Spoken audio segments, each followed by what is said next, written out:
Hello, everyone, and welcome back to Your Finance TV. It's been a little while since we've seen Jay Pelosky, so welcome back, Jay Pelosky.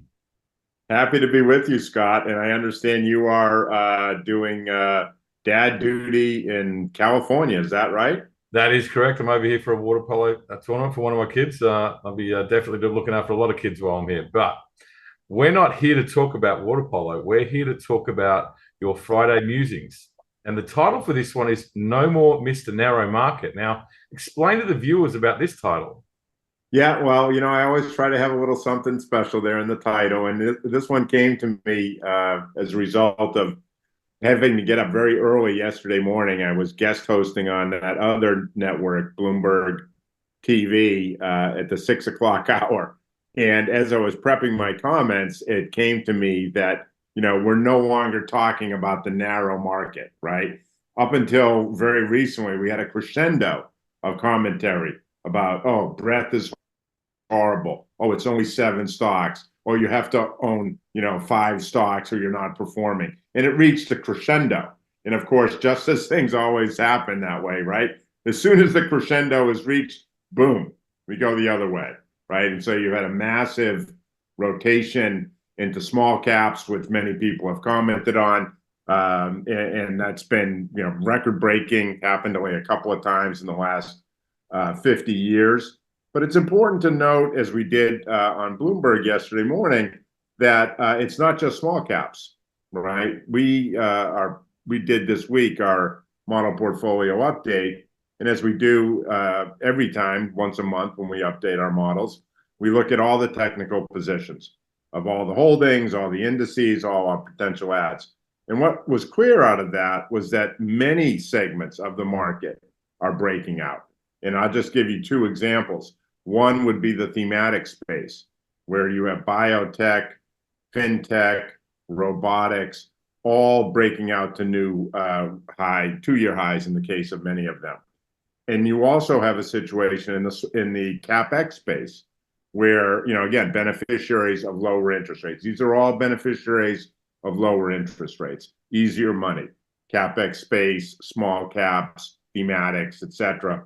And in the CapEx space, positions we own like PAVE, which is an infrastructure ETF, or GRID, which is a smart energy ETF, those are also breaking out, and that in those cases to new all-time highs. And you have even the industrials, XLI, breaking out to new all-time highs. And so we want to make the case that this is a significant broadening out, that we think it's for real.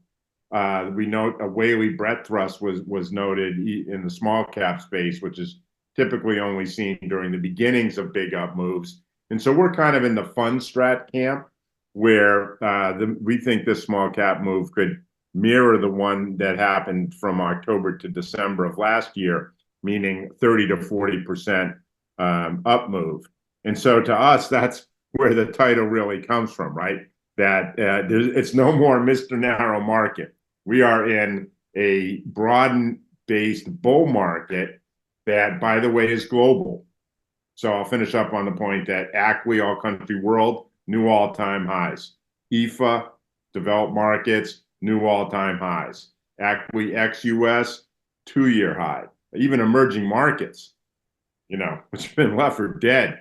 Even emerging markets have hit a 2-year high.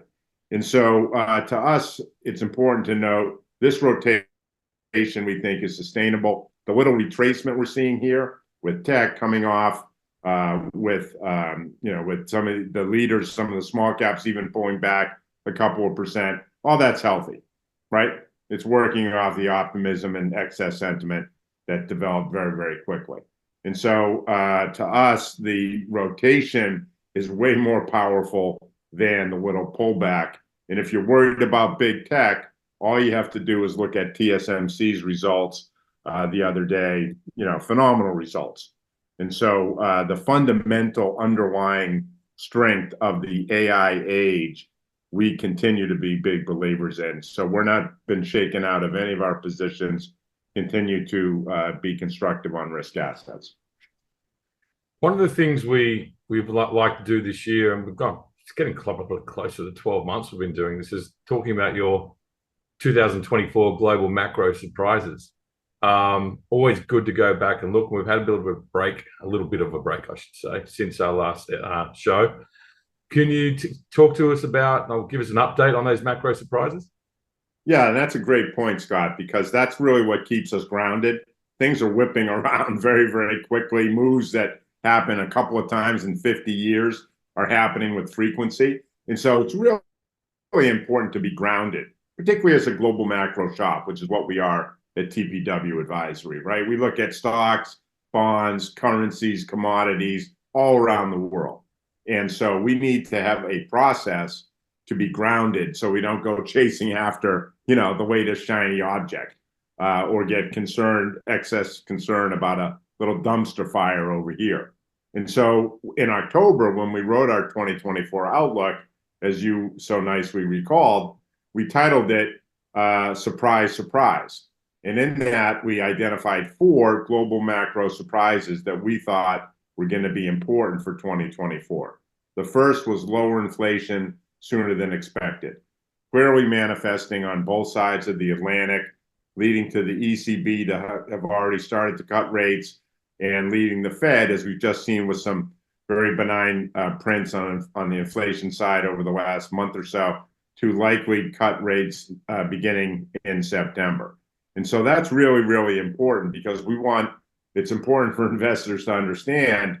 And one of the reasons why we remain constructive, even with a little bit of angst in the market here, is because the central banks are going to have our backs going forward rather than stepping on our necks. And JP Morgan, for example, expects that by the fourth quarter, 80% of the world's central banks will be cutting rates and calls that the most synchronized global rate cutting episode that we've seen in 40 years.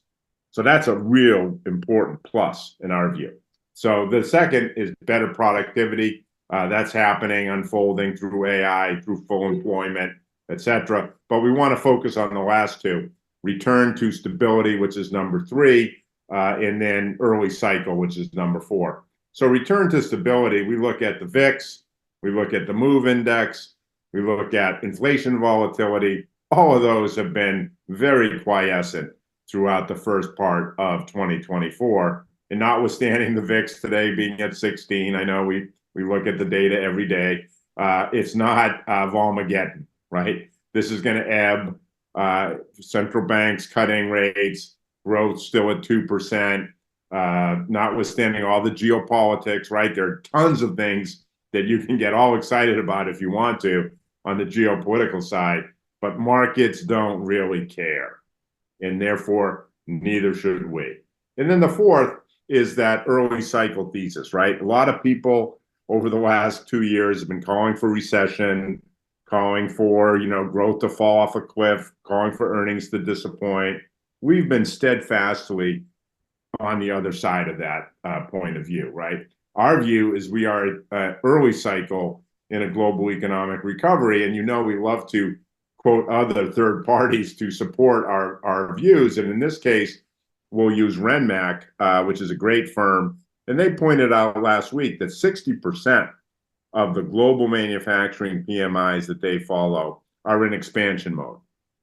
That's the highest percentage in over 2 years. And so we would argue that we are in the early phases of a global economic pickup, which then is supported by the most synchronized rate cut environment in the last 40 years, which should sustain earnings growth, which are, consensus looking into not only 24, but 25 and 26 suggests double-digit earnings growth. And again, not just in the US, but also in Europe and in China as well. And so we think those estimates are grounded in that early cycle recovery, supported by rate cuts, supported by manufacturing. So, listen, everything seems to be going well with that. But as we have all known, we've been around the business a long time, not everything's a smooth road. Sometimes there's a few bumps that come up into it. What do you think is a potential bump down the horizon? Well, I love how your road has been smoother than mine, buddy, because if you've only had a few bumps, I can tell you, I've run into some potholes in my day.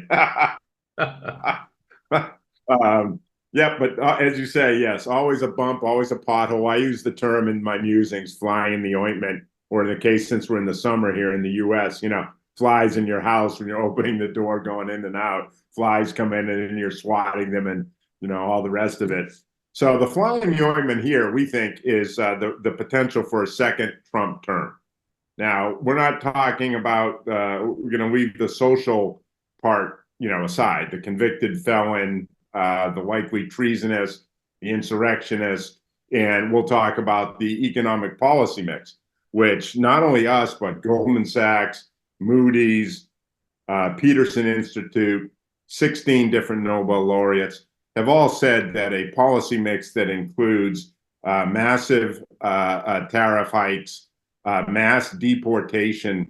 I mean, I don't know if you saw the Republican National Convention, but waving signs saying mass deportation now is not something that I think we should be excited about from either the political, social, or economic policy front, given that if you in a fully employed economy with record low unemployment, if you deport millions of people, you're going to have a serious problem in your workforce, right? So mass tariffs, mass deportation, continued tax cuts, fiscal incontinence in general, which we think could lead to a significantly weaker US dollar. And if that is the case, then you run the risk of the Fed being put in a box, right? Because we just talked about Fed, central banks having our backs. Fed likely to cut in September. Market thinks it's nearly 100% chance. Likely to cut again in December, possible. But if we move into 2025 in a second Trump term with these kind of economic policies, we think you could see a sharply weaker dollar, because the dollar is the most over-owned asset in the world. Foreign investors own record amounts of it, whether it's in stocks or treasuries, et cetera. That concerns us. And therefore, you could have a situation where the Fed has to pivot and raise rates to try and protect the dollar, creating more confusion, leading to more dollar weakness. And by the way, the dollar today, 103, 104, already showing signs of a little bit of a concern. When you look at a technical chart, it could easily, if it breaks 100, in talking about DXY here, break 100, you could go all the way down to 90. And that is not in anyone's playbook. And if that happens, by the way, that suggests a real opportunity outside the United States. And here's a couple of fun figures for you to think about. Over the last 10 years, I looked at this data just yesterday, the day before. Total price performance, last 10 years. Emerging markets up 5%. 5% today versus where they were 10 years ago. EFA up 30% versus 10 years ago. S&P 175%. So the U.S. has been the lead dog since the 09 bottom. And if you start to see people deciding to take profits in the U.S., to pull money out of the U.S., to go to smoother ground outside, such as in Europe, where they just reelected the EC commissioner, stability there, then you have a situation where it could be a real problem for the U.S. and for U.S. financial assets. And that is the fly in the ointment, the pothole risk we see. So near term, we remain constructive. Medium term, that's a little bit of a risk for us. We've talked for some time about a global blue sky outlook for the 2023-2027 period. That is somewhat predicated on a continuation of the Biden policy mix, which, for all the slanging that's going on against President Biden, he has to be seen, and he will be seen, as one of the most successful presidents of the modern era in terms of economic policy mix and performance. The U.S. has been the envy of the developed market world for its post-COVID growth and inflation performance. And so that's an important thing that we believe investors and voters will consider as we move closer to November. And we continue to expect, therefore, a Biden reelection versus a Trump second term. Okay, so we haven't, as I mentioned a few times on this call, we haven't really caught up for a while. So let's have a look at the model. Is there any changes that have come through? Like obviously, K-Web's doing some work. You always like to talk about renewable energy. What changes have you got for the viewers?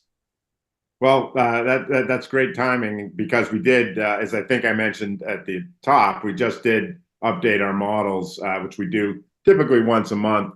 And so, as a quick reminder, we have two model portfolios we offer as part of our TPW advisory model portfolio delivery service. The first is our GMA, or Global Multi-Asset Model, and our second is our TPW 20 thematic model, which consists of 20 ETFs covering primarily future tech and climate, as well as things like infrastructure, aging, et cetera.